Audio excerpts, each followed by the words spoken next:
ओम सच्चिदानंदेश्वराय नमो नमः।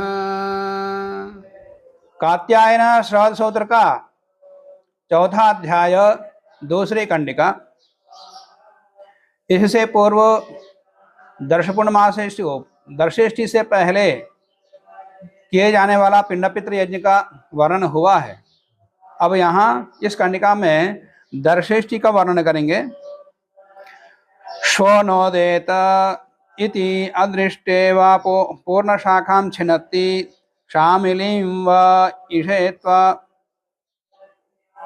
ऊर्जयित्वा इति वा आगामिनी दिवसे अमायां चंद्रमा न उदेष्यति इति ज्ञात्वा अगले दिन चंद्रमा का उदय नहीं होगा, पूरा चंद्रमा का आदर्शन हो जाएगा, ऐसा पहले से जान करके ज्योतिष के आधार पर चतुर्दश्याम चतुर्दशी में पूर्णस्य पलाशस्य पर्णस्य पलाशस्य शाखां माने पलाश वृक्ष के पर्णयुक्त पलाश शाखा को अथवा शमी शाखां या शमी की शाखा को इषेत्वा छिन्नद्मी, ऐसा छिन्नद्मी का अध्यार करके इससे शाखा को काटें, दोनों में किसी भी शाखा को, अथवा ऊर्जेत्वा इति वा मंत्रिणा या ऊर्जेत्वा छिन्नद्मी, ऐसे इस मंत्र के द्वारा छिन्द्यात अध्वर्यु छेदन करें। अथवा अदृष्टे चंद्रमसी, चंद्रमा के न दिखाई देने पर अमावास्यायाम शाखां छिन्द्यात, या अमावास्या के दिन ही शाखा का छेदन करें, या तो चतुर्दशी करके अमावास्या की इष्टि करेगा, या अमावास्या का छेदन करके पूर्व दिन का उपसर्ग करके फिर अगले दिन इष्टि करेगा, प्रतिपदा करेगा। दोनों में इसको विकल्प है। चतुर्दश्याम अमायाम व, चतुर्दशी में या अमावस्या में शाखा छेदन विधि यावत, इसका तात्पर्य है या चतुर्दशी को करो या अमावस्या के दिन करो।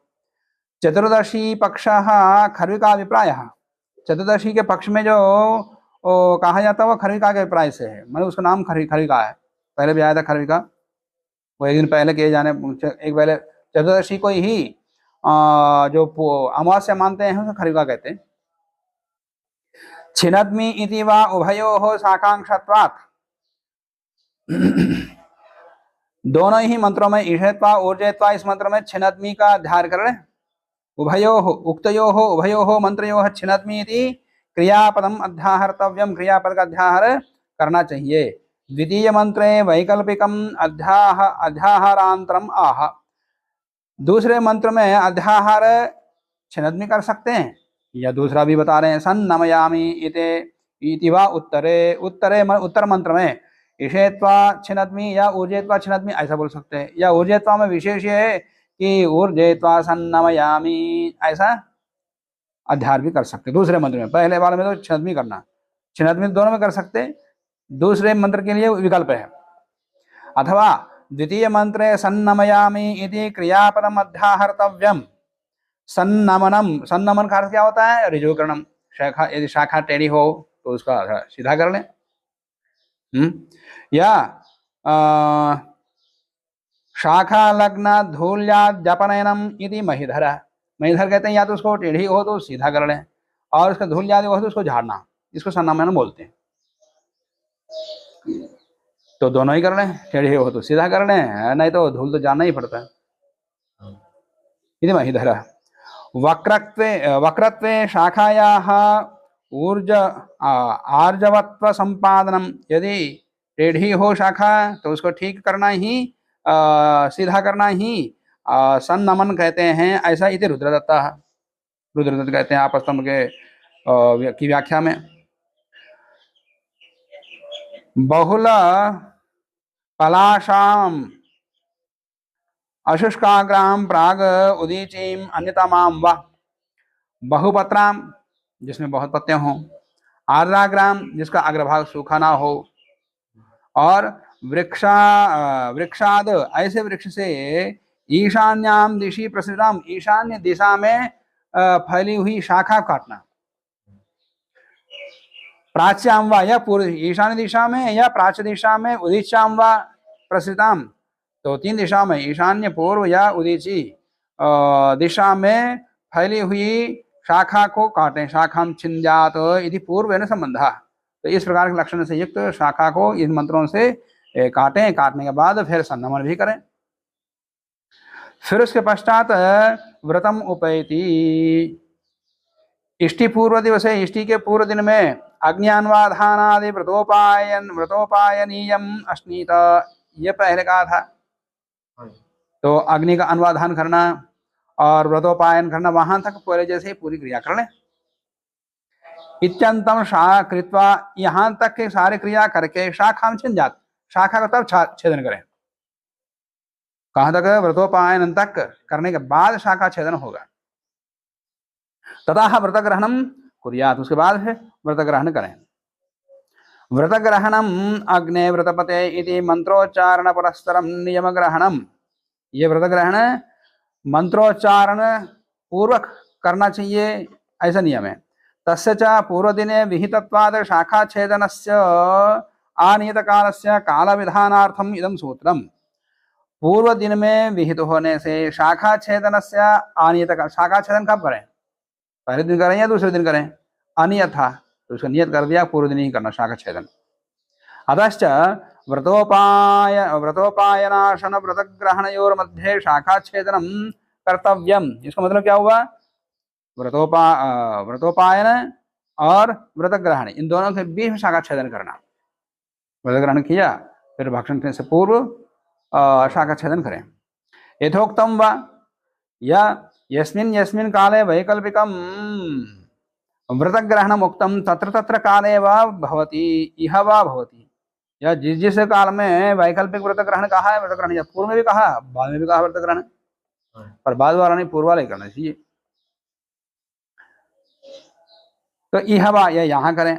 न तो अस्मिन्नेव अवसर व्रत ग्रहण नियम, व्रत ग्रहण इसी समय करना, ऐसा कोई शाखा छेदन कर दिया तो इसको व्रत ग्रहण करना, तो उसी समय व्रत ग्रहण करना कोई अनिवार्य नहीं है, बाद में भी कर सकता है, यहाँ भी कर सकता है। शाखा छेदन कर दिया, शाखा छेदन करने के बाद तुरंत व्रत ग्रहण कर सकता है, नहीं तो बाद में भी ग्रहण करने का, खाने का विधान है ना यजमान का, वहां भी कर सकता है। यही करना, ऐसा कोई नियम नहीं है। पहले यहाँ पे ये कहा था ना कि शाखा व्रत ग्रहण और शयनशन इन दोनों के बीच में करें। व्रतोपायन आसन व्रत ग्रहण मध्य, इन दोनों के बीच में करें। व्रतोपायनासन और व्रत ग्रहण इन दोनों के बीच में करना। मैं इस वाला ही बोल रहा था। मातृभिः वत्सान् संसृज्य वत्सं शाखया उपस्पृशति वायवस्थ इति। अध्वर्योः शाखामादाय शाखा को लेकर, जो शाखा काट दिया था, छेद किया था, तो शाखा को लेकर के यजमानस्य षड्भिः गोभैः सह स्त्री पुंस साधारण्येन षड्वत्सान् संसृज्य सम्मेल्य, 6 गायों के पास 6 बछड़ों को छोड़ दें तो जाके मातों के साथ लग जाएंगे। तान वत्सान वायवस्था इति मंत्रावृत्या, हर एक बार हर एक बछड़े को छोड़ते समय वायवस्था मंत्र बोल दें, तो वायवस्था वायवस्था वायवस्था, एक एक बछड़े को माता के साथ जोड़ दें। यदि मंत्रावृत्या तया शाखया प्रत्येकम उपस्पृशित, फिर प्रत्येक का स्पर्श कर लें शाखा से बछड़े को। वत्सस्य उद्दिश्यमानत्वात् लिंगम वचनम च अविवक्षम, यहाँ वत्स का, बछड़े का उद्देश्यमान होने से, उद्दिष्ट होने से लिंग वचन यहाँ पर वत्सम कहा है, तो वत्स नहीं, यहाँ वत्सान होना चाहिए था, तो लिंग वचन यहाँ पर अवत्सम पुल्लिंग में बनता है। स्त्रीलिंग श्री बछड़ा भी हो सकती है, बछड़ी भी हो सकती है, बछड़ा भी हो सकता है, तो लिंग का भी यहाँ विवक्षा नहीं है, वचन का भी यहाँ पर विवक्षा नहीं है, ये बता दिया।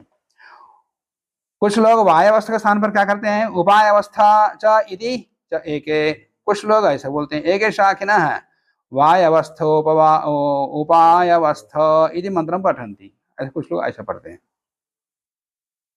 देवो व इति मातॄणाम् एकां व्याकृत्य प्रापूर्वस्मात् सूत्रात् शाखया उपस्पृशति इत्यनुवर्तते।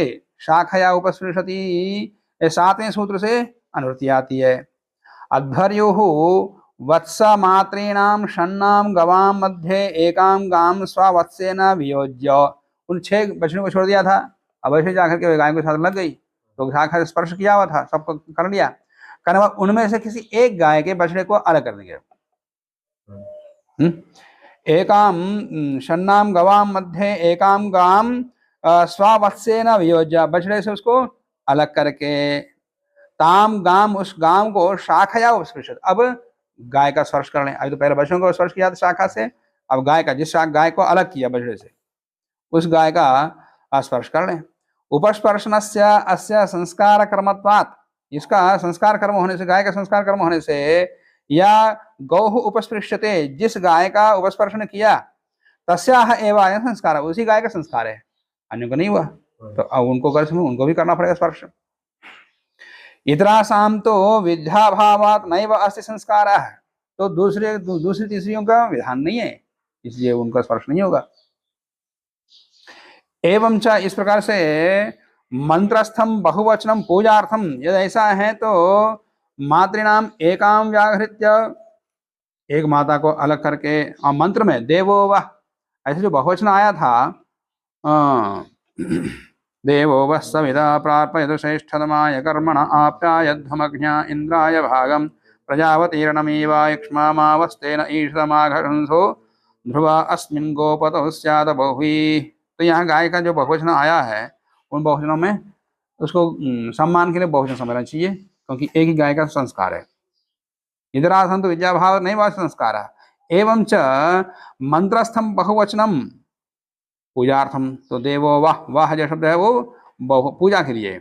अयम च मंत्राः न समवेतार्थ, ये मंत्र का समवेतार्थ नहीं है, मंत्र से युक्त नहीं है, किंतु अदृष्टार्थ निगदा है, ये निगद अदृष्ट के लिए है, माने क्रिया के साथ समवेत नहीं है मंत्र, अदृष्ट के लिए बोलना। अदृष्टार्थत्वाद एव च राजसूये, अदृष्टार्थ होने का, अदृष्ट मानने से क्या हो जाएगा, राजसूय में अन्यत्र कहीं ऊह नहीं होगा। यदि क्रिया समवेत होगा, क्रिया को कहने वाला मंत्र होगा, तो क्रिया के अनुकूल ऊह करना पड़ेगा, और क्रिया के समवेत अर्थों का प्रकाशक नहीं है मंत्र, अदृष्ट के लिए, तो ऊह करने की आवश्यकता ही नहीं। राजसूय में वहिनी दध्यैन्द्रम इत्यत्र 15 अध्याय में आएगा, 15 अध्याय के दूसरी कंडिका का 27वां सूत्र है, 15:2-27। इत्यत्र वहिन्या गोहो एकत्वेपि, तो वहिनी गौ एक ही है। वहिनी गौ वो होती है जिस गाय को बैलगाड़ी में जोड़ते हैं, ऐसे गाय को जोड़ने का विधान नहीं है, पर दूध नहीं दे रही है, कुछ हो गया तो उसका क्या करते हैं, जोड़ देते हैं बैलगाड़ी में, तो ऐसी गाय वहिनी कहलाती है। तो वहिन्या गौः एकत्वेपि, वहिनी गौ एक ही होने पर भी न एकवचनान्ततया विपरिणमितव्यः, तो वहां भी देवो वह मंत्र का विनियोग करते समय वहां पर एक वचन नहीं करेंगे, अदृष्ट के लिए है मंत्र। या गौः अनः वहति सा वहिनी, जो गाय बैल तो ढोते ही हैं, गाय का भी संयोग करते हैं गाड़ी में, तो ऐसी गाय वहिनी कहलाती है। इदम च जैमिनी मत विरुद्धम, परंतु ये जैमिनी के मत के विरुद्ध है, जैमिनी ऐसा नहीं मानते। जैमिनीस्तु, जैमिनी तो न अस्य एताम रात्रिम कुमाराः पयो लभन्ते, इस रात्रि को कुमार दूध को प्राप्त नहीं करते, पूरे बच्चों के लिए देते होंगे, अपने बच्चों के नहीं देते। कुमाराः पयो न लभन्ते, वो प्रसंग वह अलग आया। उस प्रसंग में इति वचनम अवलंब्य, इस वचन को लेकर के तिसृभ्यः अधिकानां सर्वासाम एव गवां दोहनम सिद्धांतित्वात्, 3 या 3 से अधिक गायों का दोहन करना चाहिए, ऐसा मीमांसा में निर्णय हुआ है। ऐन्द्रम भवति महेंद्रम वा, अब यहाँ पर देवता आग्नेय तो होता ही, आग्नेय पुरुष तो अष्टाकापाल वाला आग्नेय पुरुष तो होता ही है, पर अग्निशोमीय 11 कपाल के स्थान पर यहाँ 12 कपाल वाला ऐन्द्र पुरुष होगा या महेंद्र पुरुष होगा। ऐन्द्रम भवति महेंद्रम वा, तत् सान्नायम हविः इंद्रदेवत्यम महेंद्रदेवत्यम वा भवति। सान्नाय देवता वाला, सान्नाय माने दूध और दही को मिलाने पर जो द्रव्य बनेगा उससे आहो देता है तो सानाय हवि बोलते हैं। तो सानाय वाला इंद्र देवता से कर सकता है, महेंद्र से भी कर सकता है। मैं केवल महेंद्र ही करना चाहिए। महेंद्र देवत्या पक्षे महेंद्राय भागम इत्युह। तो यहाँ पर मंत्र में आया था इंद्राय भागम प्रजापति नमी बक्षा, तो इंद्राय भागम सब महेंद्राय बोलना पड़ेगा। जो सानाय हावी करता है उसका यहाँ देवता महेंद्र है, तो महेंद्र है तो महेंद्राय भागम ऐसा वो करना पड़ेगा। यजमानस्य पशून् इति अग्न्यागारस्य अन्यतरस्य पुरस्तात् शाखाम् उपगूहति। आह्वनीयागारस्य, अब शाखा काम हुआ है नहीं है, शाखा काम आगे बताएंगे। शाखा काम होने के बाद तब उपगोहन करते। उपगोहन माने छप्पर में कहीं पर उसको सुरक्षित रखना, झोपड़ी के लटका के कहीं घुसड़ना, कहीं पर लगाना। अच्छा, शाखा को कार्य होने के बाद, पर उपगोहन पहले बता रहे हैं और कार्य बाद में बताएंगे। कार्य होने के बाद करना चाहिए इस उपगोहन को। ये प्रयोग में देख लेना, प्रयोग में क्रम से सब मिल जाएगा। यहाँ थोड़ा आगे पीछे। आह्वनीयागारस्य गार्हवत्यागारस्य वा पूर्वभागे शाखां स्थापयेत् अध्वर्युः। अध्वर्यु उस शाखा क्या करें, अंत में क्रिया होने के बाद आह्वनी के आगे, आह्वनी के जो कमरा है या झोपड़ी है, या गार्हपत्य आगार है, गार्हपत्य का घर है, झोपड़ी है, कुटीर है, वहां ऊपर छप्पर में एक जगह सुरक्षित कर लें। पूर्व भाग, वही पूर्व भाग में शाखां स्थापयेत् अध्वर्युः। राजसूये वहिनी दधनी पशुं पाहि इति विप्रणामः। तो यजमान से पशुन पाही के स्थान पर क्या करेगा, राशियाग में वहिनी दधनी पशुं पाही ऐसा वो करना पड़ेगा पूरे मंत्र को उपगुहन में। तत्र गोहो एकत्वात्, गाय एक ही है। और मूलाद उपवेशम करोति, शाखा काटा इतना लंबा, और उनमें से फिर पीछे का अब बताएंगे। उपवेशम करोति वेशोस्य उपवेशो द्विशतो ग्रीवा उपवेशत उपविवेद्धि वेशाम अग्ने सुभगधारयेह रिद्धा कर्मण्या अनपायिनो यथा सन् इति। वृक्षात् छिन्नायाः शाखायाः अग्रतः प्रादेश प्रमाणम शाखां छित्वा, जिस शाखा को डाली को काटा उनमें से प्रारंभ से एक प्रादेश के स्थान को छोड़ करके शेष शाखा काट दें, तोड़ दें। तो प्रादेश प्रमाणम ऐसे लेना। तो प्रादेश प्रमाणम शाखां छित्वा, उतने शाखा को छोड़ काट करके तस्याह शाखायाः मूल देशात, उस मूल देश से अरत्य प्रमाणम उपवेशम कुर्यात्। मूल देश से अरत्य प्रमाण है लगभग 2 फीट। अरत्य प्रमाण का कि शाखा क्या करना, उसको उससे उपवेश का काम लेना। उपवेश क्या काम करते हो पूर्णिमा सृष्टि में, अंगारे आदि से हाँ, कपालों के ऊपर अंगार रखना, निकालना या भस्म ढकना आदि आदि काम लेते हैं।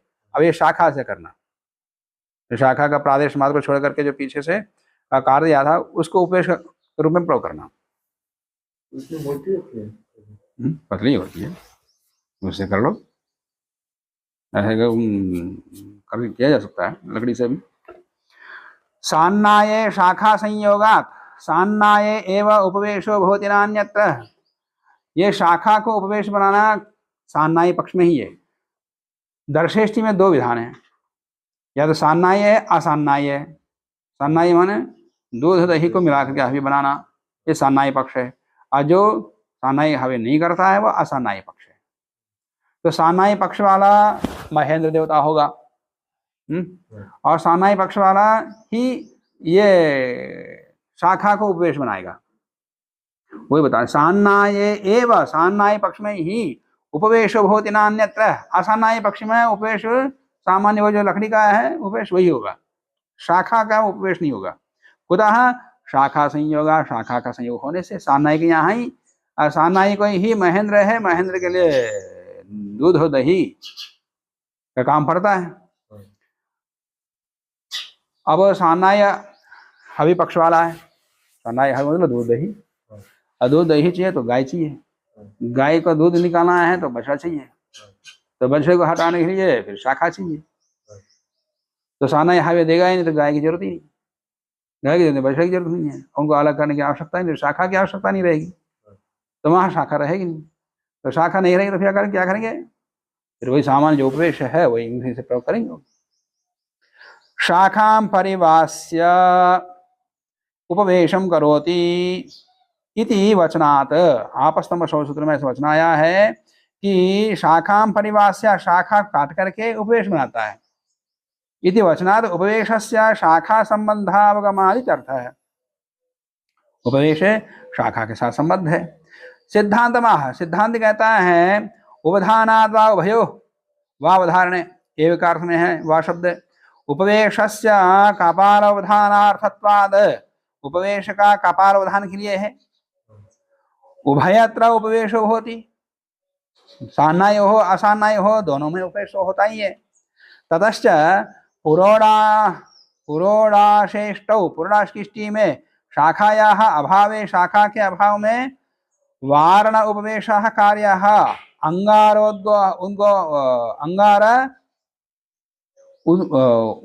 उदूहनार्थम, अंगारों के उदूहन के लिए लकड़ी के उपवेश, वारण वृक्ष से बनाया उपवेश का प्रयोग कर ले, जिसमें सान्नाय हो, शाखा नहीं होती। वसोह पवित्रम इति पवित्रम अस्याम बध्नाति कुशौ, अस्याम शाखायाम कुशौ एव पवित्रम बध्नीयात्। अब जो कुश हैं पवित्र है, पवित्र को इस शाखा में बांध रहे हैं, पवित्रों को जो उपवेश के रूप में शाखा है उसमें बांध रहे हैं, नहीं उससे पूर्व वाला भाग जो शाखा है, हाँ प्रादेश मात्र का। अस्याम शाखायाम कुशो एव पवित्रम बध्नीयात्, द्वौ कुशौ कुशत्रयम वा, दो कुश या तीन कुशों को पवित्रम उच्यते, पवित्र कहते हैं, उसको इसमें बांध रहे हैं। त्रिवृत वा, अथवा त्रिवृत उसको त्रिणी बना दें, तीन दर्भों को लेकर के वेणी बना दें। त्रीणी दर्भत्रिणानि एव पवित्रम शाखायाम बध्नीयात्, वेणी बना करके शाखा में बांधें। एतद् पवित्र बंधनम शाखा उपगोहनाद पूर्व कर्तव्यम, ये पवित्रीकरण जो है शाखा के उपगोहन से पहले करना पड़ेगा। शाखा का तो गार्हपत्य में या होने के आगार में उपगोहन किया, लगा दिया था, उससे पहले ये करना पड़ेगा, ये उसमें लगा करके निकाल के फिर बांधना नहीं, बांधने का काम सारा काम होने के बाद ही अंत में उसको सुरक्षित रखा जाता कहीं पर। पाठक्रमाद अर्थक्रम से पर्यस्वाद, पाठक्रम की अपेक्षा से यद्यपि ये पहले बाद में कहा है और उपगोहन पहले कहा है, तो ऐसा बताने पर भी पाठक्रम की अपेक्षा से अर्थक्रम बलवान होता है। अर्थक्रम पदार्थ क्रम, पहले उपगोहन बांधो, उसके पवित्र को बांधो, उसके बाद उपगोहन करो। जैसे संस्कार विधि में आया था, सबको खिला करके भेजने के बाद फिर आशीर्वाद दिलाना, तो ये संभव ही नहीं है। तो पाठक्रम की अपेक्षा से अर्थक्रम बलवान होकर पहले आशीर्वाद दिलाओ, फिर भोजन कराओ, फिर भेज दो। यवाग्वा अग्निहोत्र होमः सन्नयतः ताम रात्रिम सान्नायं दधिपयो रूपं हविः कुर्वतो यजमानस्य तस्यां रात्रौ अमायां यवागु संजकेन द्रव्येण अग्निहोत्र होमः कार्यः। सान्नाय दधिपयो रूपम, दधि और पय का मिश्रित जो सान्नाय हवि है उसको करता हुआ यजमानस्य तस्यां रात्रौ, यजमान उस रात्रि में अमायाम, अमावस्या के दिन यवागु संजकेन द्रव्येण, यवागु संजक माने चावल को ही बड़ा पतला बना देते हैं, लपसी दलिया नहीं होता, नहीं चावल का धान कण, कण को ही पतला उबाल देते। यवागो संजकेन द्रव्येण अग्निहोत्र होमः कार्य, उस द्रव्य से पतला उबाल करके उससे होम करना पड़ेगा। प्रातः प्रतिपदी च, प्रातः काल प्रतिपदा के दिन क्या करेगा, यवाग्वा एव अग्निहोत्र होमः, फिर प्रातः काल अग्निहोत्र होम से करेगा, यवागु से अग्नि होम करेगा। कौन, सान्नाई, सान्नाई हविष्क यजमान अमावस्या के दिन यवागु से ही होम करेगा, और प्रतिपदा के अगले दिन, प्रतिपदा के दिन भी इस चीज से पूर्व जो यह उस दिन जो भी करेगा अग्निहोत्र यवागु से करेगा। सायं होमेषु यद द्रव्य प्रातः होमेषु तद भवेत। सायंकाल के अग्निहोत्र में जिस द्रव्य को प्रयोग किया वही द्रव्य प्रातः काल होगा। अग्निहोत्र का प्रारंभ सायंकाल से होता है और प्रातः काल समाप्त होता है। दोनों मिलके एक अग्निहोत्र है। करेंगे दो दो काल अलग अलग काल में, परंतु दोनों मिलके एक। ऐसा ही पूर्णमासेष्टि दर्शेष्टि दोनों मिलके एक इष्टि है, करते 15 दिन के अंतराल में। और इसका प्रारंभ होता है पूर्णमासेष्टि से और दर्शेष्टि समापन है। यद्यपि मूल संहिता में ऐसे त्वजयत्वा मंत्र पहले है, दर्शेष्टि संबंध मंत्र पहले है और पूर्णमासेष्टि मंत्र बाद में, परंतु क्रिया में पूर्णमासेष्टि पहले और दर्शेष्टि बाद में, और दोनों को मिला के एक कर्म माना जाता।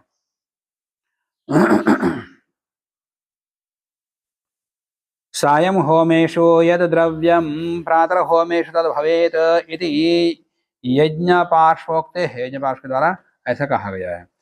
तंडुलैः शिथिल पक्वा यवागु इत्युच्यते। तंडुलों को ही शिथिल, ढीला, पतला जो पका जाता है उसी को ही यवागु कहते हैं।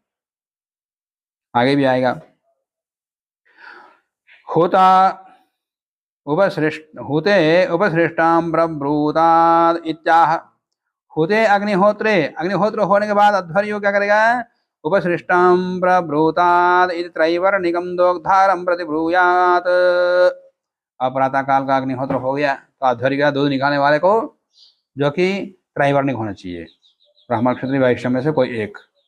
त्रैवर्णिक को ऐसा उनमें से कोई एक दुग्धा हो, उसको ये बोलेगा क्या? उपसृष्टाम प्रब्रूतात्, माने बछड़े को गाय के साथ लगा दिया हो तो बता देना हमको। वत्सेन संगताम गाम मां प्रतिब्रूतात् इति प्रेषार्थः, माने दूध निकालने के लिए जैसे ही तुम बछड़ा छोड़ दोगे और वो बछड़ा जाकर के थानों में लग जाएगा तो वैसे ही मुझे बोल देना। इसका अर्थ उपसृष्टाम प्रब्रूतात्।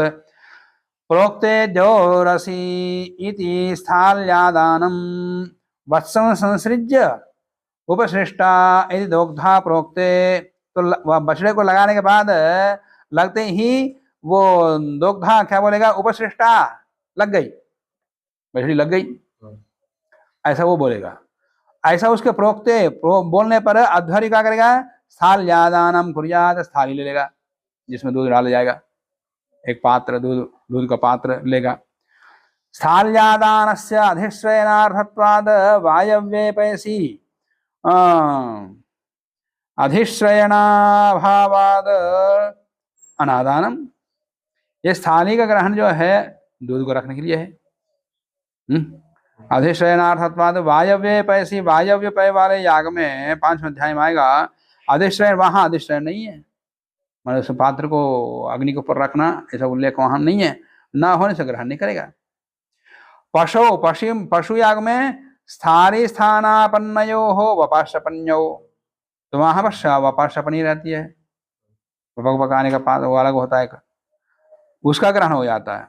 आदाने ज्योस्थ पृथ्वी स्थ इत्युह, तो वहां पर ज्योस्थ पृथ्वी स्थ ऐसा उहु होगा।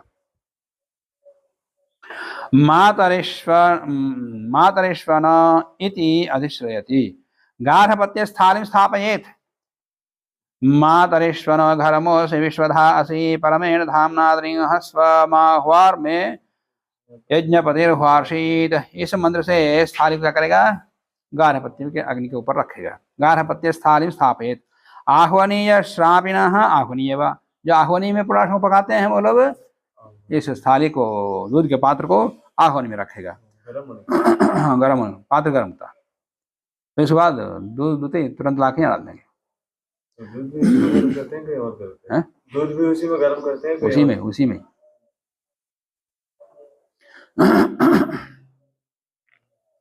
वसोः पवित्रम् इति पवित्रम् अस्यां करोति उदग्वा। अध्वर्योः स्थाल्याः उपरि शाखा पवित्रम् उदग्रं प्रागग्रं व स्थापयेत्। अध्वर्य क्या करता है? स्थाली के ऊपर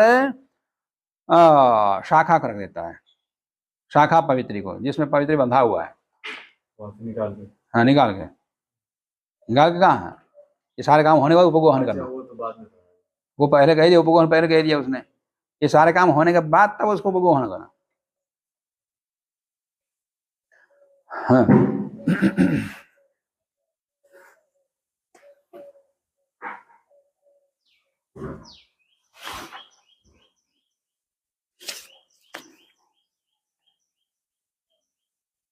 कहाँ आया था उपगोहन?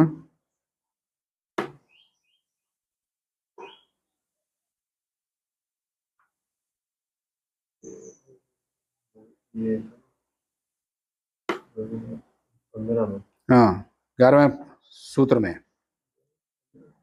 आह्वनीयागारस्य गार्भत्यागारस्य वा पूर्वभागे शाखां स्थापयेदध्वर्युः।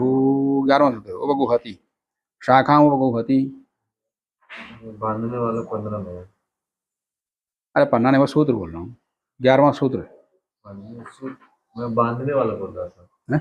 ये तो स्थापित करने वाला है, उसमें पवित्र बांधने वाला भी आता है। बांधना नहीं, उपगोहन वाला। उपगोहन 11वें सूत्र में है।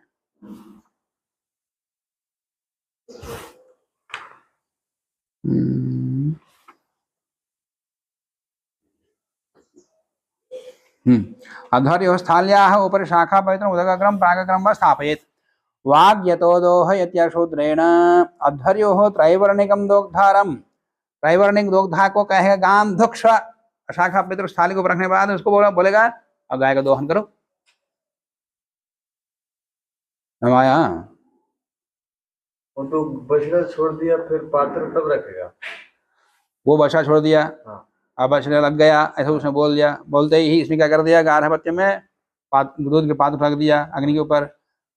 पात्र के ऊपर फिर शाखा पवित्र रखा। शाखा पवित्र रखने के बाद उसको दूध दोहने के लिए बोलेगा, अलग पात्र में दोहेगा। वो अलग पात्र में दोहेगा। और कैसे यहाँ रखा तो वहां कैसे दोहेगा, वो अलग पात्र में दोहेगा, दोहन करेगा। अध्वर्योः त्रैवर्णिकं दोग्धारं गां धुक्ष्वा इति प्रेष्य वाग्यतो अवतिष्ठित। अब वहां से मौन होगा, दोनों के बीच में संवाद चलेगा, इसलिए अध्वर्य यहाँ पर मौन रहेगा। एवं प्रेषितो दोग्धा च गां दोहियात्। तो इस प्रकार अध्वर्य के द्वारा प्रेषित होने के बाद दोग्धा गाय का दोहन करेगा, दूध निकालेगा। स्थाल्यन्वारब्धे देवस्त्वा इति आसिच्यमाने जपति स्थालीम अन्वारब्धे यजमाने। अब वो दोहन करते समय जो स्थानी गार्हपत्य में रखी हुई है वो उसको दर्भ से वो या हाथ से उसका स्पर्श करेगा। स्थालीम अन्वारब्धे यजमाने, यजमान आकर स्थानी का स्पर्श करेगा। दोग्धा गाम दुग्धाम स्थाल्याम आसिच्यमाने, दूध लेके आया, वो दूध लेके आएगा तो यजमान जैसे पात्र का स्पर्श किया रहेगा तो शाखा के ऊपर से पवित्र, शाखा पवित्र से ऊपर से दूध डालेगा उस पवित्र में, ओ पात्र में, स्थाली में। गाम दुग्ध्वा स्थाल्याम आसिच्यमाने पयसी, पयस को, दूध को उसके अंदर डालने पर धृत शाखा पवित्रो अध्वर्युः देवस्त्वा इति मंत्रम पठेत। मंत्र का पाठ करें। देवस्त्वा सविदा पुनः तपसो पवित्रेण शतधारेण सत्वा, ऐसा बोले सुप्वा। काम अधुक्षा इति प्रश्न। अब वो उसमें डालने के बाद पूछा किसका दोहन किया, किस गाय का दोहन किया, दूध निकाला। काम अधुक्षा इति प्रश्न है। काम अधुक्षः इति दोग्धारं प्रति अध्वर्योः प्रश्न है। फिर वो बोलेगा प्रोक्ते, वो उत्तर देगा किसका, गंगा का निकाला, गंगा या दुग्धम। काम अधुक्ष गंगा अधुक्ष। प्रोक्ते सा विश्वायुरित्याह दोग्धा अमोम गंगाम इति, गंगाम ऐसा बोलेगा, गाय का नाम लेगा। जैसे गंगा यमुना सरस्वती नामों को उल्लेख है यदि कर्म कांड में, तो दोग्धा अमुम या उसका जो नाम हो वो नाम बोल देगा। अमुम गंगाम यदि गो नाम ने प्रोक्ते, उस गंगा का वो गाय का नाम बोलने के बाद अध्वर्युः सा विश्वायु इति मंत्रम ब्रूयात, सा विश्वायु ऐसा बोलेगा। एवं इतरे उत्तराभ्याम प्रति मंत्रम, इसके बाद फिर आगे दूसरे तीसरी को भी दोहन करना है। फिर दूध निकालना, लाके फिर यहाँ लाना, ये सारी क्रिया सब कुछ चलेगी। 3 को तो निकालना ही है। अब पहले 6 का आया, 6 गायों के लिए 6 बच्चों को छोड़ दिया था, तो पूरा पी जाएगी। थोड़ा निकालते, पूरा नहीं निकालते, थोड़ा निकालते। एवं इतने उत्तराभ्याम प्रतिमंत्रम अनेन एव प्रकारेण गाम धुक्ष्वा, संवाद दोनों के बीच में ऐसे चलेगा।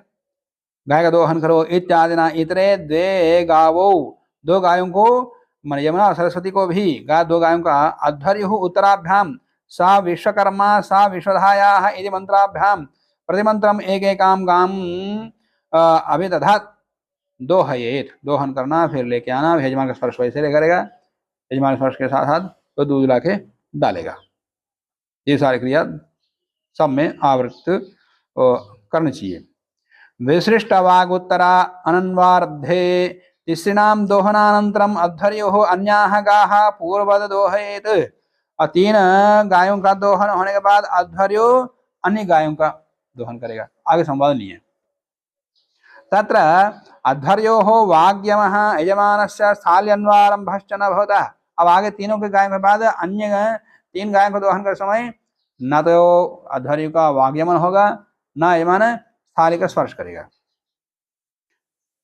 जपस्त भवत्येव, परंतु मंत्र का जप तो होगा। यहाँ जपेत कहा, वहां पाठेत कहा, तो वहां पाठेत का तात्पर्य जपेत ही होना चाहिए इस मंत्र की व्याख्या में। हाँ ठीक है, सूत्र में तो जपति है, व्याख्या करना पाठेत कहा, पाठेत नहीं बोलना चाहिए, जपेत बोलना चाहिए।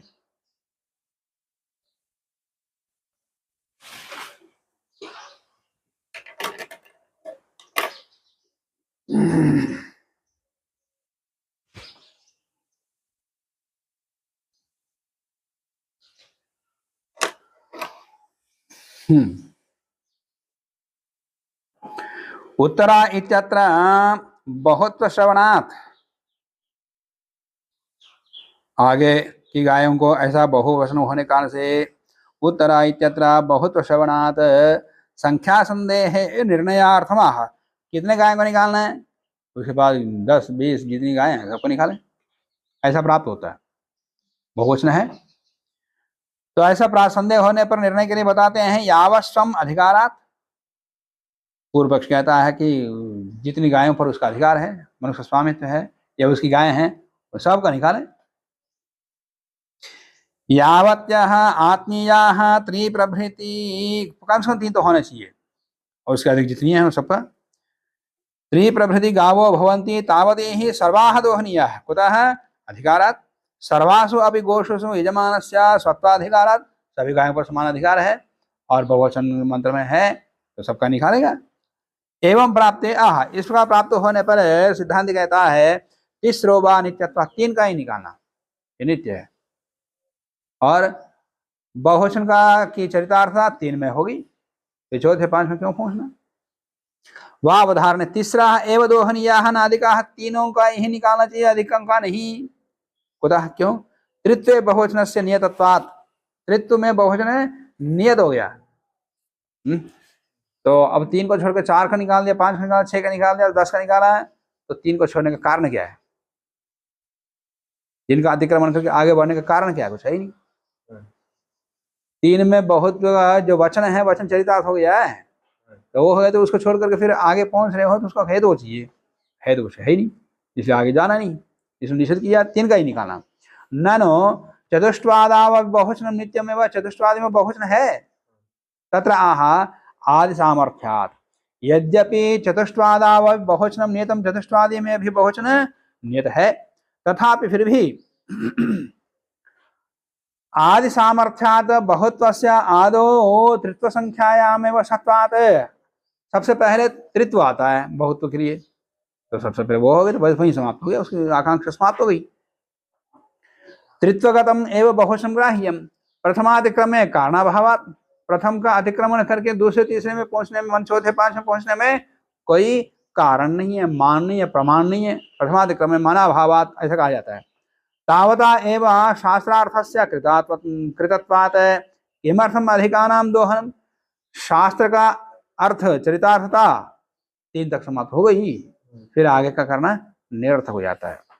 दर्शनाचा, इतना ही, दर्शन में भी ऐसा ही है, माने वचन भी अन्यत्र मिलता है। कृष्णा भौमा धूम्ना अंतरिक्षा बृहंतो दिव्या शबरा वैद्युता सिद्धमा तारका, ये सब में बहुवचन है। कृष्णा भौमा धूम्रा अंतरिक्षा, ये सब सब सब सब वचन है, बहुवचनांत है। बृहंतो दिव्या, सब गायों का विशेषण है। और शबरा वैद्युता सिद्धमा तारका, इति पंच, पांच प्रकार गाय हैं।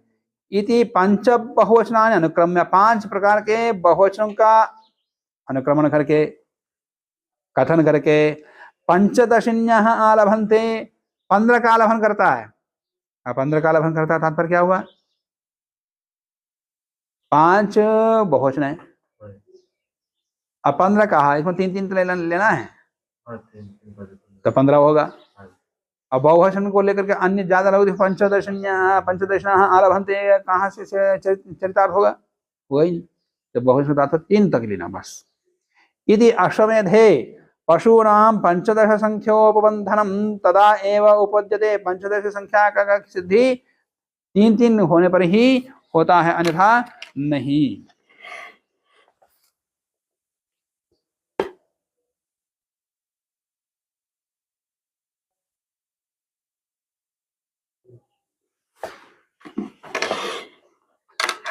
द्वितीय संख्या विशिष्टा एव गृह्यते, अतः लिंग दर्शनादपि तीसरा है एव अत्र गावो दोहनीयाः न अधिकाः, इसे तीनों का लेना, अधिकों का नहीं लेना, अधिकों का दोहन नहीं करना। परीक्षालनम आनयति संपृच्छाद्भमृतावरीरूर्मिणा मधुमत्तमाः पृञ्चतिर्मधुना पयो मन्द्राधनस्य सातयो इति। अध्वर्योः दोहन पात्रे किंचित जलम प्रक्षिप्य, थोड़ा सा पानी डालेगा, फिर पात्रम प्रक्षाल्य, जो दूध लेके आया था जिस पात्र में, उसको थोड़ा सा पानी धो करके वो भी उसमें डालेगा। पात्रम प्रक्षाल्य तज्जलम स्थाल्याम दुग्ध मध्य आसिंचेत, उस जल को क्या लिखा था? जलम स्थाल्याम है, स्थाल्याम करो, स्थाल्याम दुग्ध मध्य आसिंचेत उद्वास्य आतनक्ति प्राग्हुतशेषे इंद्रस्य त्वा इति। अध्वर्योः पयः श्रपयित्वा, अध्वर्योः दूध को पका करके, उद्वास्य पात्र को उतार करके, प्राक पूर्वम चतुर्दश्याम सायं हुतशेषेण, दूध को उतारने के बाद पहले क्या करेगा? पूर्वम चतुर्दश्याम सायं हुतशेषेण, चतुर्दशी में पूर्व दिन में जो हुतशेष बचा हुआ है दूध है, दूध से ही किया या दूध दही से किया, तो जो हुतशेष बचा हुआ है, जो कि दही बन चुका है अभी तक, दूध गर्म किया, होम कर दिया, फिर दही जमा दिया, नदी भावम आपादितेन आतनक्ति कठिनी भवनार्थम, उसको दही बना देता है। अर्थात दधित्वा संपत्त्यर्थम दुग्ध मध्य दधि प्रक्षेपति, दधि बनाने के लिए दूध में दही डालता है। ये तेना सान्नाय याजे चतुर्दश्याम सायं पैसाग्निहोत्र होमम कृत्वा, तो इसका तात्पर्य क्या निकला? सान्नाय याजी चतुर्दशी को सायंकाल दूध से अग्निहोत्र करेगा, अग्निहोत्रम कृत्वा शेषभूतम पया, बचे हुए शेषभूत दूध को दधना संयोज्य, दही को जमा, यहाँ तो पूर्णमासेष्टि को सद्या कर सकते हो, उसी दिन प्राग दिन उसी दिन प्रारंभ करके या इसी को पूरा कर सकते हैं, या वर्धोपायन तक पूरे दिन में कर लें, फिर अगले दिन कर लें, 2 विकल्प है। परंतु यहाँ एक ही है, दर्शेष्टि पूरे दिन करना ही है, फिर बचा हुआ अगले दिन करना है। क्यों? दही जमाना है, तो जम नहीं सकता। तो हाँ, सन्ना याजी का तो 2 दिन करना ही होता है, आसान याजी तो कर सकता है एक दिन में। दधना संयोज्य उत्तरेद्यो आतंचनार्थम स्थापयेत, फिर अगले दिन आतंचन के लिए दूध दही रखें, आतंचन माने जामन। कर्कोपाध्यायो ही प्रातः हुतशेषेण यदि संप्रदाय है, कर्कोपाध्याय कहते हैं प्रातः हुतशेष से करना चाहिए, ऐसा कहता है। न इत्यपरे, कुछ लोग कहते हैं ऐसा नहीं, तदा प्रातर्हुतशेषेण इति एव अवक्ष्यत। प्रातः काल होम करने के बाद में जो बचा हुआ है उसी से करना चाहिए। अतः प्राग शब्द से पूर्व कालवाचित्वात्, प्राग शब्द यहाँ पूर्व कालवाची है। पहले पूर्वम यद हुतशेषम सायं हुतशेषम इत्यर्थ, तो पूर्व हुतशेष तात्पर्य सायंकाल जो हुतशेष है वही दूध लिया जाएगा।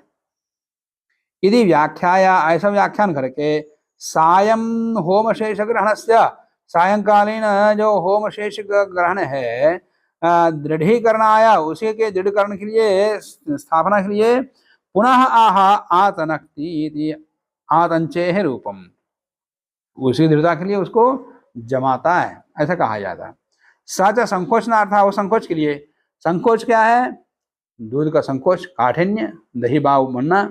संकोच काठिन्यम तद सायं हुत होम शेषेण शुक्रम, सायंकालीन जो होते शेष दूध है वही हो सकता है। प्रातःकालीन होते शेष दूध से दधिभाव हो ही नहीं सकता है।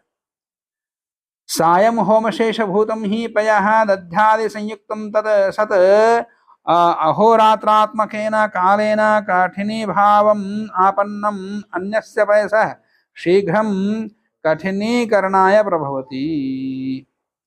सायं होम शेष भूतम, सायंकालीन होम करने के बाद जो बचा हुआ दूध है, दध्यादि संयुक्तम सत, दध्यादि दधि के साथ संयुक्त होता हुआ, अहोरात्रात्मकेन कालेन, सायंकालीन प्रातःकालीन अग्निहोत्र के साथ है, समय के साथ है, कठिनी भावापनम, प्रातः काल के अग्निहोत्र समय तक वो दही बन जाता है।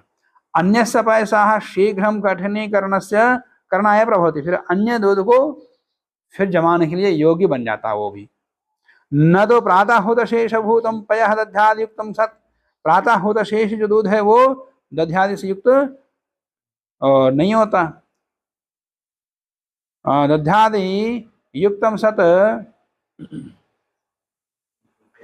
याम चतुष्टय मात्रेण सम्यक कठिनी भाव आपदते, कम से कम 4 याम, 4 प्रवाह तो होना ही चाहिए, तब जाके वो दही भाव कठिन कठोर बनेगा। ये न तद अन्यस्य शीघ्रम कठिनीकरणे समर्थम भवे, जिससे कि वो अन्य दूध को फिर अच्छी तरह पूरा गाढ़ा दही बन गया, तब वो दूसरों को अच्छा जमा सकता है। ये आधा जमा है तो उसी को दूसरे में डालोगे तो वो भी आधा जमेगा। अतः सायं होम शेषस्य एव ग्रहणमिति कर्काचार्य, तो सायं होम शेष को ही ग्रहण करना चाहिए, ऐसा कर्काचार्य कहते हैं। चतुर्दश्याम दधना अग्निहोत्र होमस्तु न कर्क सम्मतः, चतुर्दशी को दही से होम करना चाहिए, ऐसा कर्क सम्मत नहीं है। चतुर्दशी को दूध दही था ही नहीं, दूध है, दही तो फिर अगले दिन जमेगा, फिर दूध दही को मिला करके अगले दिन करेगा याग, और पूरे दिन तो दूध से ही करना चाहिए, ऐसा कर्काचार्य कहता है। चतुर्दश्याम दधना अग्निहोत्र होमस्तु न कर्क सम्मतः, नहीं प्रातः हुत शेषाद अध्यापेक्षया सायं हुत शेष दधनः कठिनीकरणाय विशेषो भवितुमर्हति। प्रातः हुत शेषाद अध्यापेक्षया, प्रातः शेष दध्यापेक्षया, प्रातः कालीन हुत शेष जो दधी है उसकी अपेक्षा से सायं हुत शेष दध्नः कठिनीकरणाय विशेष भवितुमर्हति। तो प्रातःकालीन हुत शेष को दही बना दिया, उसकी अपेक्षा है सायंकाल हुत शेष को दही बना दिया हो तो वो हुत शेष दध्नः कठिनीकरणाय विशेष भवितुम न अर्हति, कठिनी करने के लिए विशेष हो सकता है। ऐसे तो नहीं करेगी, जो सुबह जो शेष बचा तो उसको जमा दिया तो 4 घंटे बाद फिर दही थोड़ा थोड़ा हो जाएगा, उसी हिसाब से नहीं,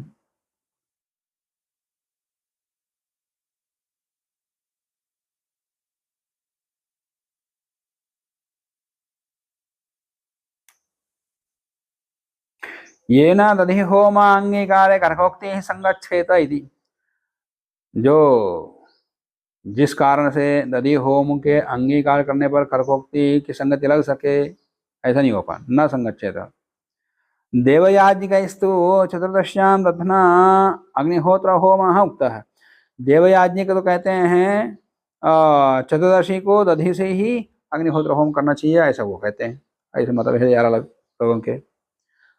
सोदकेन, अब मीमांसा में देखना पड़ेगा इसका निर्णय क्या हुआ है। सोदकेन अपि दधाति अमृन्मयेन विष्णु हव्यम् इति। सोदकेन आमृन्मयेन उत्तानेन पात्रेण दोहस्थालिं ढंकयेत। माने अब वो दूध जो गर्म हो रहा है उसके ऊपर एक ऐसा पात्र रखो जिसमें पानी भरा हुआ है।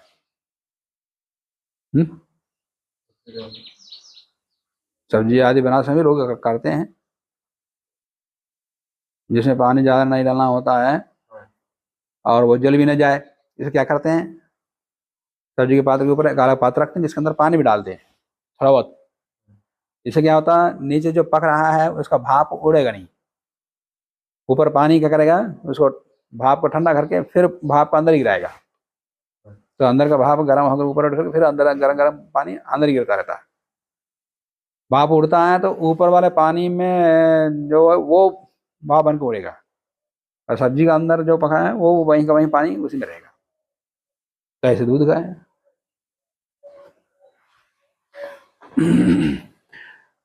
पर वो मिट्टी का नहीं होना चाहिए, ऊपर जो पानी का पात्र रखा है वो मिट्टी का नहीं, अमृतमय ना कहा है।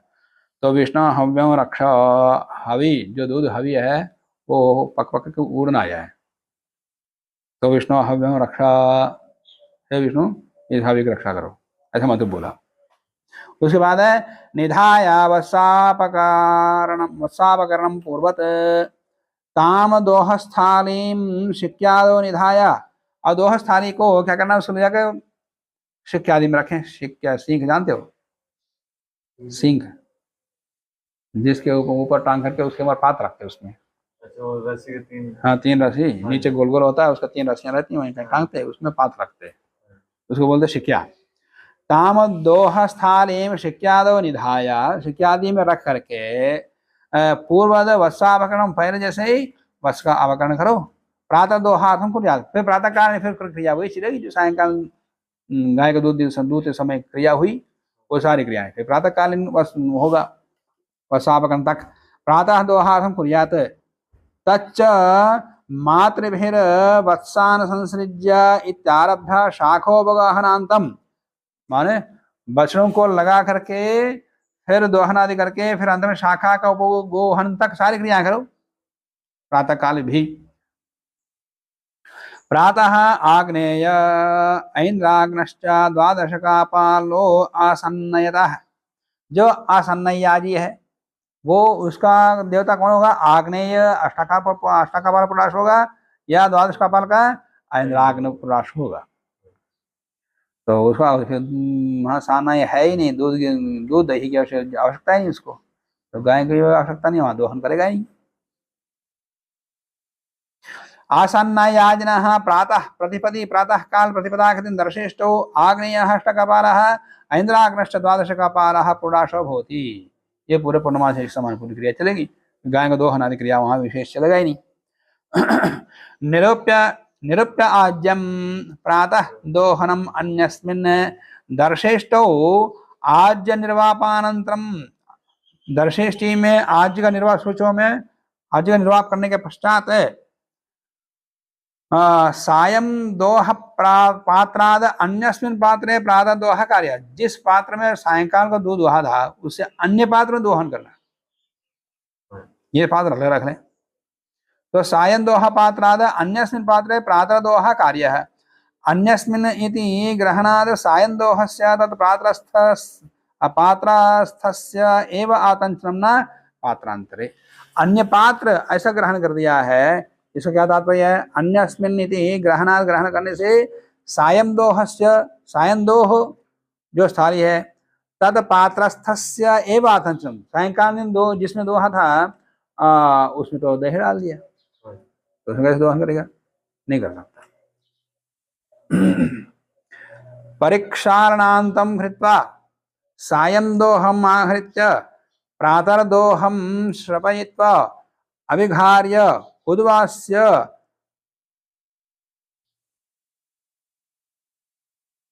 आगे उभौ अनक्ति दोनों का अंजन करता है। उपसृष्टां प्रब्रूताद इत्यारभ्य उपसृष्टां प्रब्रूतां माने बछड़ी गाय में लग जाए तो बोलना, मुझे ऐसा कहा था। उस प्रेष से लेकर के परीक्षालनम आनयति इत्यंतम, माने ये 32 में आया था। परीक्षा अध्वर्योदोहन पात्र किंचित जल डालता है जल पात्र में, वहां तक सारी क्रिया करके परीक्षालनम आनयति, परीक्षालन को आनयन करता है, जल का आनयन करता है जो हस्तानी में, दूध हस्तानी में, वहां तक करके अन्य दिन में सायं दोह व सायं दोह के समान ही कृत्वा सायं दोहम तत्र एव आनय, सायंकालीन दोहन दुग्ध को ला करके प्रातः दोहम शपयित्वा, प्रातः कालीन दूध को पका करके प्रातः दोहम अभिघार्य, प्रातः के दूध को गर्म होने के बाद अभिघारण करके उद्वास्य उतार करके पुरोडाशांजनम, पुरोडाशांजनांतरम, पुरोडाशांजन करने के बाद यस्त इति मंत्रेण सायं प्रातः दोहो क्रमेण अनक्ति, सायंकालीन प्रातःकालीन दोहन दूध को अनक्ति अंजन करता है। दूध दही डाल दो, घी डालता है। श्रितस्य अग्रे अवद्यति इति श्रुतेः, अवद्यति इत्यंतम आवर्तनीयम, अवदान कर सारी क्रियाएं करेगा। फिर हवियों का अवदान तक सारी क्रियाएं करेगा। तो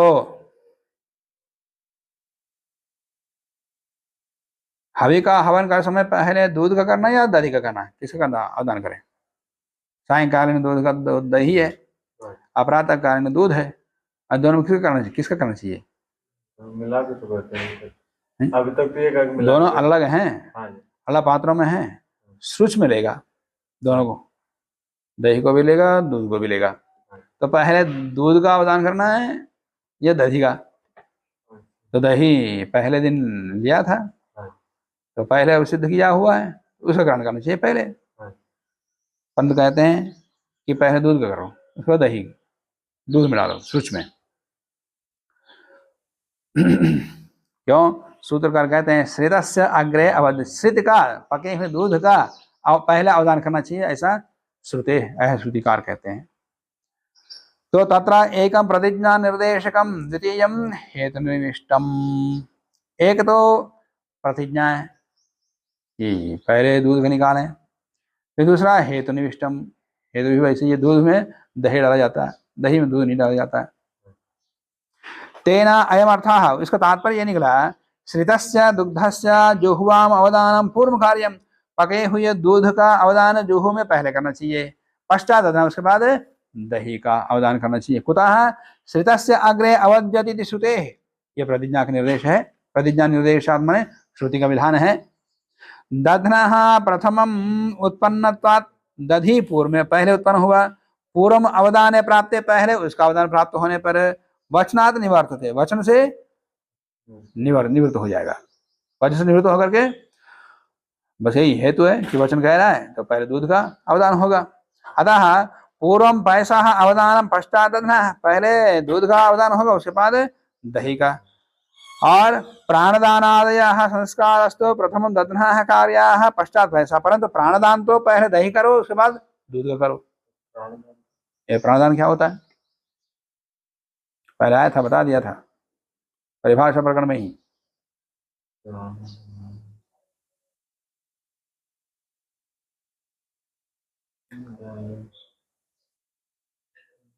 पुरडाश में से काट के निकालने के बाद वहां पर जो अभिघार करते दूध घी डालते हैं, प्रत्यभिघार करते हैं, तो प्रत्यभिघार को ही प्राणदान कहते हैं। तो यहाँ भी पहले दूध का अवदान कर दिया, फिर दही का अवदान कर दिया, तो दोनों का प्रत्यभिघार करना पड़ेगा ना, तो दोनों का प्राणदान करना पड़ेगा। करने के बाद दोबारा उसको प्राण देना है, तो घी डाल के प्राणदान करते हैं, उसको प्राणदान, अभी प्रत्यभिघार को ही प्राणदान कहते हैं। तो प्राणदान का समय पहले दही करो उसके बाद दूध का, वहां उल्टा है, निकाल समय दूध का अवदान पहले किया और प्राणदान पहले दधी का। पाठक्रम से समस्य मार्जनम शाखा पवित्रे प्रणेता निहित पवित्रे च एकीकृत्य मार्जनम कार्यम। मार्जनानंतरम शाखा पवित्रम शाखायामेव निधेयम न प्रस्तरे। शाखा पवित्र को क्या कहते हैं? शाखा पवित्र तात्पर्य क्या है? शाखा में पवित्र बंधा हुआ है, इसलिए उसको क्या कहते हैं? शाखा पवित्र। शाखा पवित्र, शाखा पवित्र को तो प्रणीता निहित पवित्रे च, और प्रणीता के अंदर एक पवित्र अलग है, इसके अंदर पवित्र अलग बांधा है। शाखा पवित्र, प्रणीता में निहित रखा हुआ जो पवित्र है वो इन दोनों को एकीकृत्य मिला करके मार्जनम कार्यम, मार्जन करना चाहिए। पवित्र से किसका मार्जन करते हो? वो तो उत्पन्न करते हैं, उत्पन्न करते हैं। मार्जन किसके करते हैं? सूचों का। सूचों कर साधन किया होता है, सूचों करते हैं ना। तो यहाँ पर कहते हैं शाखा पवित्र और प्रणीता में निहित पवित्र, इन दोनों को मिला करके मार्जन करना चाहिए। श्रुतियों का मार्जन तो उसे करते हैं वेदाग्र से, जो 4 श्रुति हैं और हाँ वेदाग्र से करते हैं, यहाँ पर इससे करो। तो शाखा पवित्रे प्रणीता निहित पावित्रे च एकीकृत्य मार्जनम कार्यम। मार्जनानंतरम, मार्जन करने के बाद शाखा पवित्रम, शाखा पवित्र शाखायामेव निधेयम, और ना प्रस्तर, प्रस्तर के ऊपर नहीं रखना। उस पवित्र को तो प्रस्तर में लगा प्रवेश कराते रखते, तो शाखा पवित्र उसके अंदर नहीं रखना। मार्जन मात्र एवं, मार्जन मात्र में ही दोनों का संयोग है, न कि स्थापन में। इंद्राग्न्यो और इति व्योहनम, और इंद्राग्न्यो रोज्जितम अनुज्जेशम वाजस्य मां प्रसवेन प्रोहामि। इस मंत्र से क्या करते हैं? जुहू का व्यूहन करते हैं, फिर उसके बाद उपबृत का व्यूहन करते हैं। क्या करते हैं व्यूहन में? उसको थोड़ा जुहू को आगे करते हैं, उपबृत को पीछे करते हैं। इसको ऐसा हाथ करके जुहू का ऐसा करते, फिर हाथ उल्टा करके उपबृत को पीछे खींचते। बस वही व्यूहन इस मंत्र से करना, इन मंत्रों से। इंद्राग्न्योः इति व्यूहनम जुहू विवृतोः व्यूहनम कुर्यात् सह शाखया प्रस्तरा अनुप्रहरणम। सूक्तवाक्यांते, सूक्तवाक्य होने के बाद प्रस्तरेण सह शाखाम आह्वनीय प्रक्षिपेत्। प्रस्तर को जब आह्वनी में डालते हो तो शाखा को भी डाल देना चाहिए, प्रस्तर के साथ साथ शाखा को भी डाल दें। परिधि भी ही सह उपवेशम जो होती, जब परिधियों को होम करते हो आह्वनी में डालते हो, उसके साथ उपवेश को भी डाल दो, जो उपवेश बनाया था शाखा का। हाँ, उपवेश जो होती, जुहोमि त्वा सुभग सौभगाय पुरुतमं पुरुहूत स्रवत्स्यन् इति। उपवेशश्च शाखामूलादुत्पादितो ग्राह्यः न वारणः। उपवेश का तात्पर्य शाखा से जो काट करके उपवेश बना वो, न कि लकड़ी वाला वारण वृक्ष बना के जो उपवेश उसको नहीं डालना। तस्य, उसका पौर्णमास प्रकरण अभिधानात्, उसका पौर्णमास प्रकरण में अभिधान है, यहाँ तो है ही लकड़ी का उपवेश का। अत्र मंत्र भेदात कर्तृभेद है, या मंत्र भेद से कार्ता का भेद होगा। अतः विरोधाद अग्नित उपवेशम जो हुयात, यहाँ पर अग्नित उपवेश का होम करेगा। प्रतिपत्ति ही अयम चरितार्थत्वाद, प्रतिपत्ति यहाँ चरितार्थ होने से, अतः नाशदोषादो सकृत गृहीतेन आज्येन होम, माना किसी प्रायश्चित आदि में सकृत गृहीत आज से ही होम करना चाहिए। पौर्णमासवद अन्यद असद्यः उक्ताद अन्य सर्वम। अब जो विशेष विशेष हमने कह दिया है, अब बचा हुआ सारा सारा पूर्णमास के समान है, सारी क्रिया करो। उक्ताद अन्यत सर्वम पौर्णमासवद भवति, तो प्रयोग पुस्तक देख लो, इसका उसके साथ मिलान करो दर्शष्टि का पूरा, और इस प्रयोग पद्धति पुस्तक में विशेष विशेष क्रिया ही बता दिया, और उसमें सान्नायिक का अलग बताया, असान्नायिक का अलग बताया। पहले सान्नायिक बताया, उसका असन्नायिक, दोनों ही पक्षों में दर्शष्टि पद्धति विशेष क्रिया बता दिया। असामान्य फिर वही पूर्णमासी प्रक्रिया चलेगी।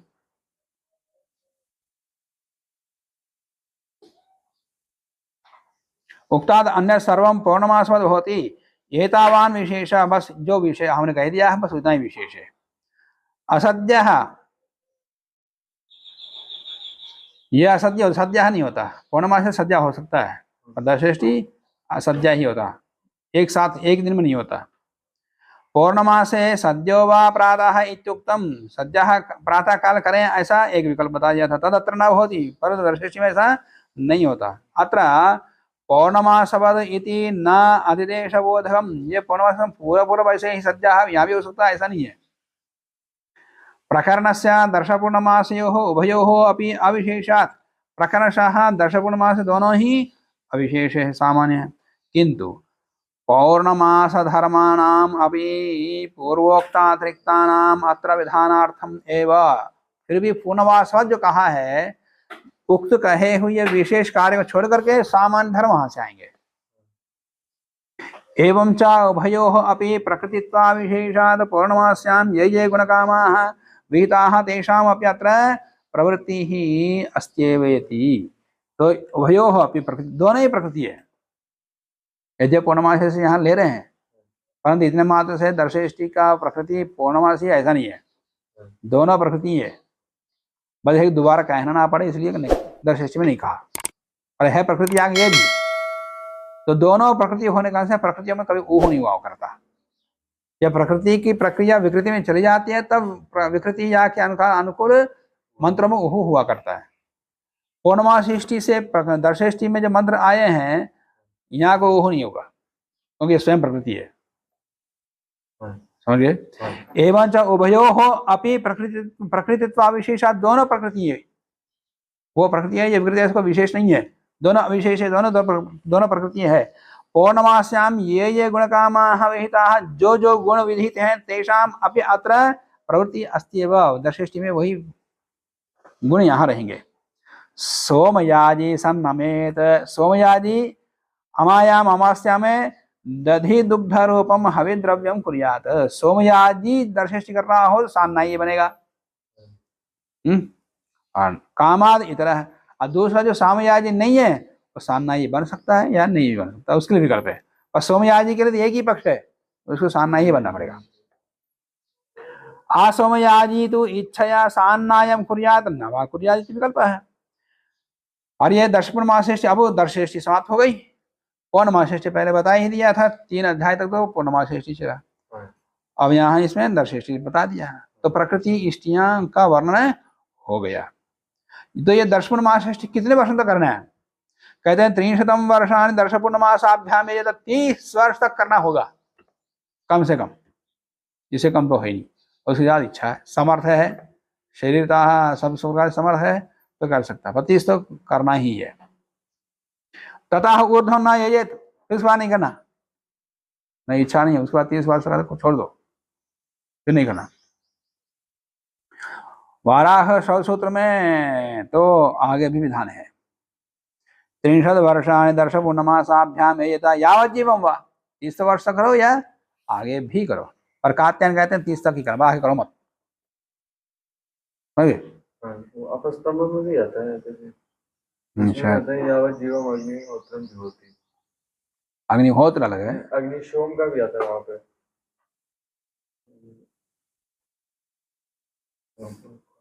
तो इष्टि, यहाँ इष्टि का प्रकरण है, तो इष्ट यावत् जीवम दर्शपूर्णमासाभ्याम यजेत, ये अपस्तंभ 3:14-11 आपस में भी वैसे ही है, वाराह सूत्र भी वैसे ही है, पर यह 30 वर्ष तक करने के लिए बोलते हैं।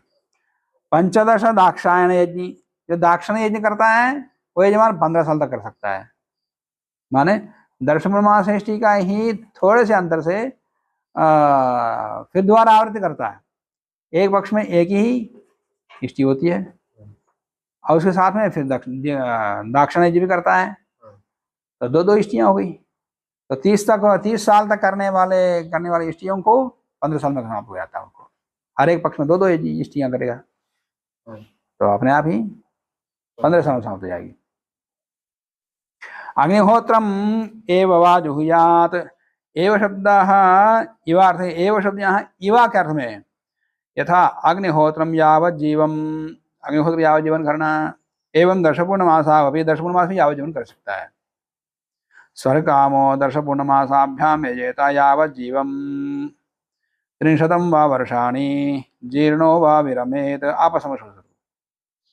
तो स्वर्ग अग्निहोत्र यावत् जीवन करते हैं, दर्शपूर्णमास भी यावत् जीवन, स्वर्ग कामना वाला दर्श पूर्णमासाभ्याम तो यावजीवन करें, या 30 वर्षाणी, या 30 वर्ष तक करो, या बीच में ही जीर्ण हो गया है, शरीर साथ नहीं दे रहा है, अस्वस्थ पड़ा है, बीमार पड़ा है, तो भी छोड़ सकता है। जीर्णो व विरमेत यदि आपस्तंभ वचनादि यावज्जीवादि विकल्पाः, यावज्जीवादि 3 विकल्प हो गए। विकल्पाः इति देवयाज्ञिका, देवयाज्ञिका ऐसा कहते हैं। तो इस प्रकार दर्शेष्टि पूरी हो गई।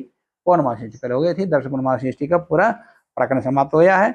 सभी इष्टियों की ये प्रकृतियां हैं, यह प्रकृति है।